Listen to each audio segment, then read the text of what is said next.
Hi, I'm Benjamin Payne. At the K-12 Education Office at Hillsdale College, we support school founding groups and their efforts to start classical schools across the country. Finding the right leader is one of the first and most important steps to building a successful school. While we do consider experience in education, we seek candidates who exhibit unwavering personal integrity, honesty, courage, and servant-hearted leadership. Perhaps that's you. If you're looking to engage in fulfilling, impactful, and challenging work protecting our nation's future and building up the next generation of virtuous citizens, we'd love to hear from you. I'm looking for strong school leaders right now.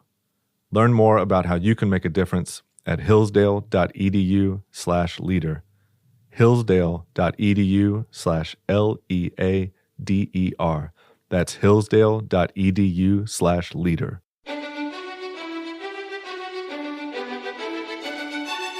Welcome to the Hillsdale College K-12 Classical Education Podcast, bringing you insight into classical education and its unique emphasis on human virtue and moral character, responsible citizenship, content-rich curricula, and teacher-led classrooms. Now your host, Scot Bertram.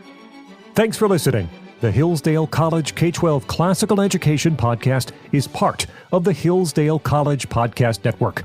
More episodes at podcast.hillsdale.edu or wherever you get your audio. You also can find more information on topics and ideas discussed on this show at our website, k12.hillsdale.edu. Thanks for listening. We're joined by Lisa Roberts, science teacher at Hillsdale Academy here in Hillsdale, Michigan. Lisa, thanks so much for joining us. Thanks for having me, Scott. Talking today about a classical summer and supporting science instruction. So why is parent involvement and the support of science instruction over the summer so important? It's a good question, and hopefully something that parents have been thinking about these past couple weeks of as a school is finished and we're really in the thick of summer. I think part of the reason why it's important for parents to be involved in science instruction is that the goal remains the same. We want to know how to live rightly in the world, but just the methods have changed from the normal regimen of school. We've changed the classroom to being at home or being outside. The instructor primarily now is not the teacher, but the parent. We can even talk about a schedule. I mean, the order of a daily procedure and how we run things in the classroom, and you're sitting down and you're learning versus now you're at home, you're maybe sleeping in a little bit. You have a little more freedom. Whether that's good or bad, some parents struggle with that. But if you can provide some structure, a little bit of structure, it's good. But you have the opportunity to spend a mass amount of time to go explore the world. What are some questions that parents might want to consider as they approach supporting this science instruction? Well, I think first off, we should talk about what is the purpose of summer and what should we be doing with it? I think in the summers, I have 4 children, and the summers that we've kind of let it go and see what happens, I think it's a little chaotic and stressful for both parties, but a little bit of order is good, and making some plans. What are we going to do? Are we going on a family trip? Are we going to go see some national parks? Even can we spend some time at the local library or go to a park, go to the backyard and just explore out there? So what is the purpose of summer? It's more informal, not as formal. But it's a time just to turn it down, reflect, renew, and get some time to kind of focus your habits and your intentions. What really is important, and kind of get you reset for fall when we jump back in to the more formal setting of school. I think another good question as we talk about habits and what habits do we want, I think we as parents also want to know what makes learning stick, and you really start to love what you learn, what you invest your time in. And if your kid's starting to pick up basketball, the more they shoot those free throws, the more they start to love it. The more they play piano, first there's, the angst of I have to practice. But the more you do something, I think the more you start to love it. And the more you love it, the more you want to learn. So I think if parents can instill those kind of activities of looking at nature and exploring what else is in the world besides just the confines of their home, it's just a great habit to get into, to learn what you love and love what you learn. Yeah. You mentioned a couple of times about structure, schedule. Is it necessary? There are some children, and I have one, who need that sort of, I need to know what we're doing and when it's going to happen. And that's the way that that child operates. If your children aren't that way, is there still necessarily a need to try to install some structure around children who might be a little more comfortable with being free without a care in the world about what time it is? That's a great observation. I think, as in all things, moderation, right? I think it's good for those kids who don't want structure to provide a little, because you live in a world with other people who maybe work in a structured format. For those kids who need the structure, it's okay to say, hey, you can put the watch aside. Don't look at the calendar. Mom and Dad have got this. We'll take care of you. We'll make sure you're fed around the same time when you need to be fed every day, and we'll get you to places where you need to go. What kind of tools might help cultivate good habits of scientific observation over a summer? Yeah, good question. I think simply put, the first tools that you have, you've already been given. It's those 5 senses, right? Being able to see and look around you, using the time that you have to sit and just listen to the birds, maybe in the morning, in the evening. How are they the same? How are they different? Being able to taste things. If you're able to go to a local farmer's market and pick up some new fruit or vegetables that you haven't tried before, I mean, that's part of science, is exploring and observing what's different, what's the same. With that, also, we can use our minds. Like, what are we thinking about? What kinds of questions are we asking? The 5 W's and the H, who, what, when, where, why, and how. How does this all work? How is it the same? How is it different? So I think just simply asking your kids those questions, like, that's zero cost, right? You already have those at your fingertips. But in addition, some other things you could provide for your kids at low cost, something like a magnifying glass is pretty simple, but great for you to see what is going on in the world around you. Like, what does that little ant look like? What does the back of a leaf look like? Something like if you trust your child and you've taught them proper usage, a pocket knife, just to be able to go out and explore the world, and proper care and respect for creation. Okay, so use the powers for good and not evil, right? But to be able to explore and figure out what can you do, what can you create as well. Some kids like to write, some kids like to draw, but if you have some sort of field journal where you can record what you see, whether it be you draw it or you write about it. Some kids naturally like to write poetry. Great. Sit there and observe for 15 minutes and then write a poem, or just write freely, or sketch what you see. You get to know something by sketching it. I'm a strong believer in that. In the past, with my kids, I've packed a little backpack for them, or let them pack a backpack and let them go in the backyard, pack a little snack, go on a little trip.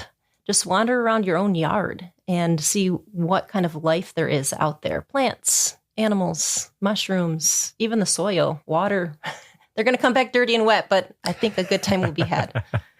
Now, I didn't have to ask this particular question when we did a series for math or, say, English, but when you are in nature, it can be dangerous. There can be things to watch out for, whether it be sunshine and sunscreen to the aforementioned mushrooms, which ones to eat or not to eat, Correct. Or poison ivy, or severe weather popping up, or right. So there's things out there. What kind of things we want to tell our kids about being careful while they're doing their explorations? Well, I think this somewhat ties into the idea of parents being the primary educators. They've lived in the world. They know perhaps what their local environment is like. What you see here in the Midwest is different than in the South. Are we worried about the heat? Are worried about when we're going to be out at certain times of day? We don't need to worry so much about here in Michigan for poisonous snakes. There's a couple, but we're not too worried about that. I think if you're staying close to home, this is how much of a leash do you want to give your kids? You've walked through the yard and you've shown them exactly the poison ivy. Leaves of 3, let them be.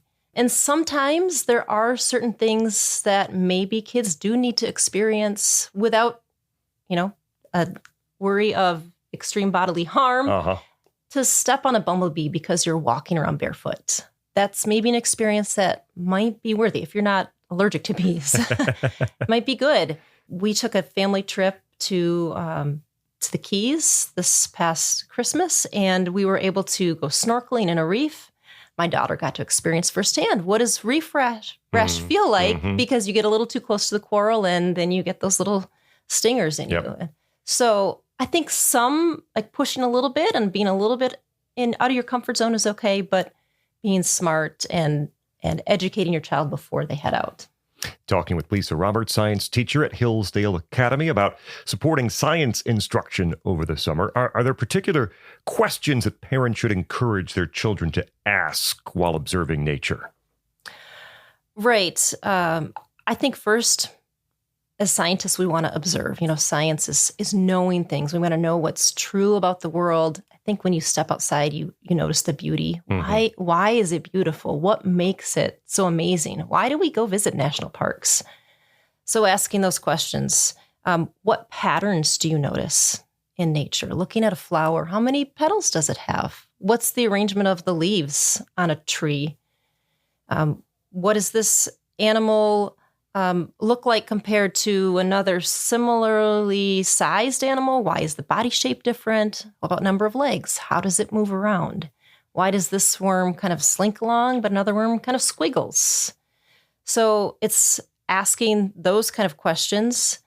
I think it helps if the parents remember what it's like to be a kid. And if they can experience it with their kids. If you can start to kind of prime the pump, ask them some of those questions, I think they naturally will start to be curious. I think kids are naturally curious, but to think more in a scientific way about knowing what kinds of things to look for, and then maybe experimenting a little bit within reason.